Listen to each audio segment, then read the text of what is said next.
Leaders exercise their authority in a variety of different ways. The way that leaders choose to show their power and authority is described as a leadership style. Leadership styles relate to the way that a leader behaves and the way that the functions of leadership are carried out. First up, there is democratic leadership. This is a type of leadership style in which members of the group are involved in the decision-making process. An example of this is allowing employees to vote on decisions that are being made. There are many advantages of democratic leadership, such as employees being better prepared for a promotion, because they have already had to make harder decisions. As well as this, employees are more able to accept changes within the organization, as they are aware of why changes are being made, due to being involved in the decision-making process.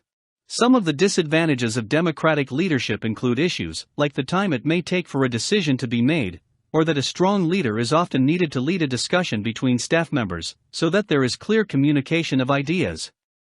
Next up is autocratic leadership, also known as authoritarian leadership, which is a leadership style where one person has control over all decisions and where there is little input from group members.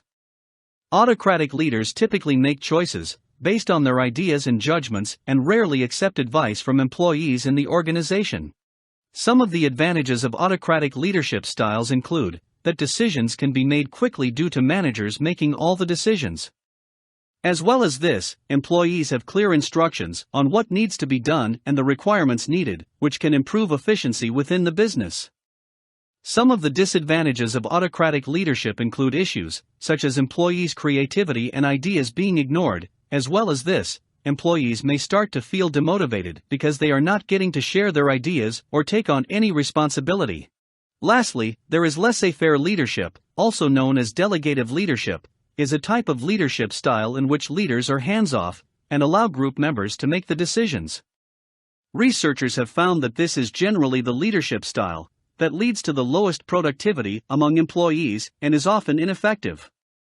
Some of the advantages of laissez-faire leadership are that employees are likely to feel empowered and motivated by the responsibility being given to them. As well as this, it increases the chances of innovation if employees feel confident and are not being micromanaged.